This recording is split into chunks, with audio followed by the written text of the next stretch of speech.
Good morning. Acts chapter 18. I just finished reading a book about Isabel Kuhn. It's Youth with a Mission series of missionary biographies, and her life was really awesome. How she went to China as a missionary and then to Thailand, and her heart for the Lisu people, and how she witnessed of Christ and the freedom that he offers. I think it's so cool to hear about missionaries in our generation today and from years ago. I love this chapter in Acts, and we see Paul being the first tent-making missionary. Did you ever hear the term tent makers?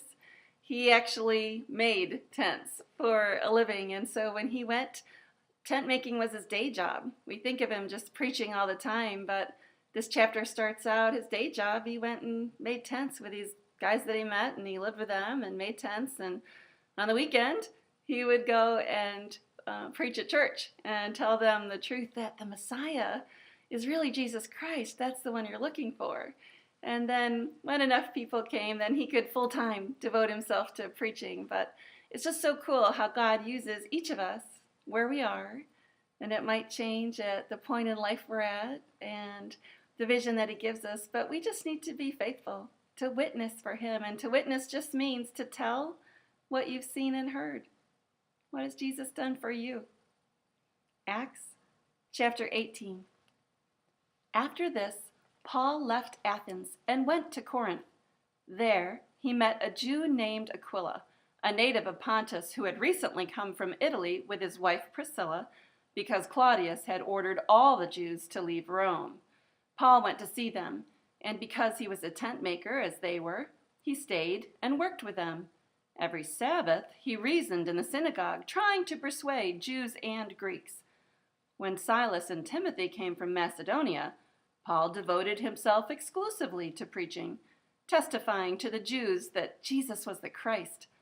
But when the Jews opposed Paul and became abusive, he shook out his clothes in protest and said to them, "Your blood be on your own heads. I am clear of my responsibility. From now on, I will go to the Gentiles." Then Paul left the synagogue and went next door to the house of Titius Justus, a worshiper of God. Crispus, the synagogue ruler, and his entire household believed in the Lord, and many of the Corinthians who heard him believed and were baptized. One night the Lord spoke to Paul in a vision. "Do not be afraid. Keep on speaking. Do not be silent, for I am with you, and no one is going to attack and harm you, because I have many people in this city."